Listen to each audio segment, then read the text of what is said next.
Hi, my name is Elsy Juliet Gosme, and I'm an indigenous transgender Latina, and I've been on hormones for 2 years and 8 months. I started on November 5th.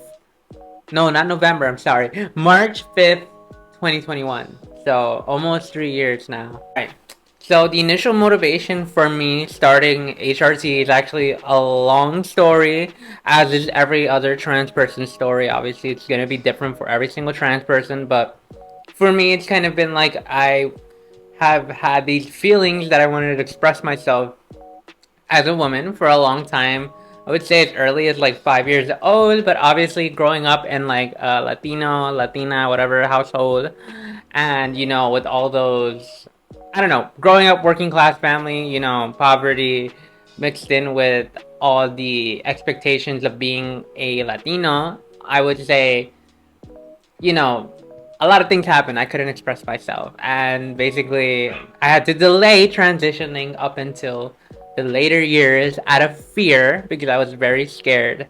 And basically, I was scared for most of my life before I started HRT. But I'm very happy and very, very, very happy with my own results. Like, my expectation starting HRT at the beginning was like scared. I was mostly scared that I had waited too long to start, and mind you, I started at basically 23.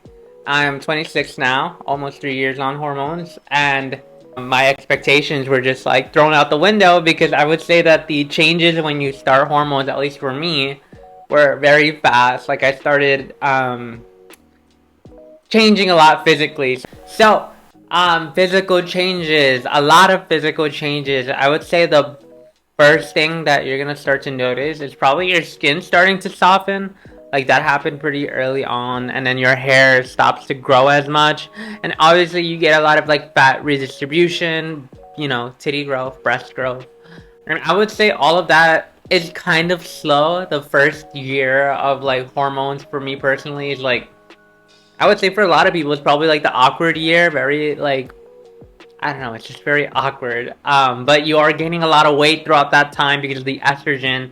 Estrogen makes you gain a lot of weight. I gained so much weight, like a lot of weight on estrogen. But you get a lot of fat redistribution, so you get a lot of, a lot of the new weight that you will gain will go to your thighs and your breasts. And then, you can see like my waist, it's like the fat starts to like, I don't know, redistribute. The fat starts to redistribute to other parts, obviously, parts that are more feminine, and basically, yeah, that's what it's kind of been like.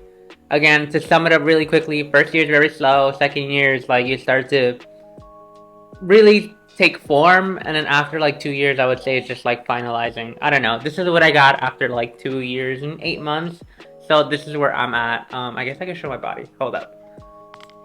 This is my body that I got, the fat redistribution, you can tell. Okay. Okay, so now I'm gonna talk about how HRT has affected my emotions and like my mental health, I guess. I would say that HRT has made me more sensitive and way more emotional. I think I've said this before, like when I was presenting male, I was a person when I was presenting male that would hide their emotions, and I wouldn't really allow myself to cry a lot. Versus now, like if I have to cry, a bitch is gonna cry, okay? And that's okay. I think that being more in touch with my emotions actually made me understand myself a little bit more, and being able to like let myself actually experience and live those emotions rather than suppressing them has definitely made me feel so much happier. Like I feel like myself, and like that's just a feeling that I don't know. I don't know how to describe it. Just a feeling I've been missing my whole life, and now I feel like I am truly myself. And emotionally, it is more sensitive, and I don't know. I think that it's a good thing, and overall, it just made me happier. So that's the emotional changes wrapped up really quickly. Social and personal experiences, how people treat me now is really different to how they used to treat me before. Obviously, I would say, completely femme. Like most people, when they see me in like the street or whatever, they just see me as a a regular woman, like a girl or whatever. So um people definitely treat you differently. The guys are nicer to you, but I don't know, you get hit on and stuff like that, which is kind of annoying, and you get catcalled, and there's a whole lot of different things that you experience as a woman. And I would say that the biggest change in experience for me is like when I was a male, when I was presenting male, I think that I would go outside and I was mostly fine, just being ignored, like nobody would really notice you. Versus now, I feel like I'm a little bit more on edge walking outside just because there's like way more people staring at you, and I think that just being a woman draws way more attention. So it's just a little bit scarier. People treat you different. Well, most of the time, they're not gonna know your background of you being trans and stuff. So that's kind of how that's changed with strangers and with family. I don't know. It's pretty much kind of the same. People just with my like they just call me by my new name, my pronouns. It took them a while for them to get used to it, but it all comes with time. And basically, I feel like um my relationships with my friends and my family, if anything, became stronger because I am more myself now, and I'm able to share more of what I'm actually feeling and like more of what my emotions are, and it feels like a relief. It feels good. Okay, like it's awesome. All right, now I'm gonna go over some of the biggest challenges that I've had during my transition. I would say the biggest challenge for me personally was probably getting over that first year of transitioning and it like being really awkward, not really knowing what your style is, and like I don't know, you're going through puberty again, so like clothes isn't gonna really fit you the way it is. It's just really an awkward time, okay?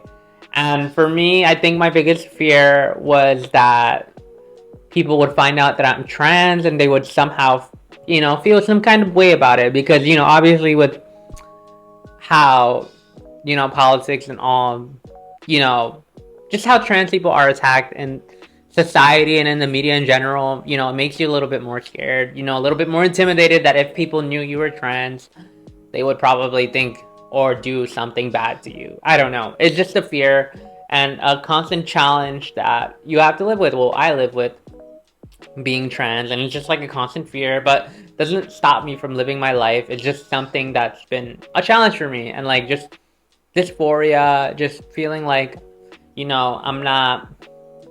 I don't know, just feeling like I'm not good enough, like I don't look good enough, dysphoria, every now and then. I would say that's my biggest challenge. And just like mental health stuff, taking care of like my anxiety and depression and all that other stuff, which is like a much bigger topic, but that's definitely still the biggest challenge I've had transitioning, was taking care of my mental health while also dealing with so many things that are changing fast. And it's just kind of a lot.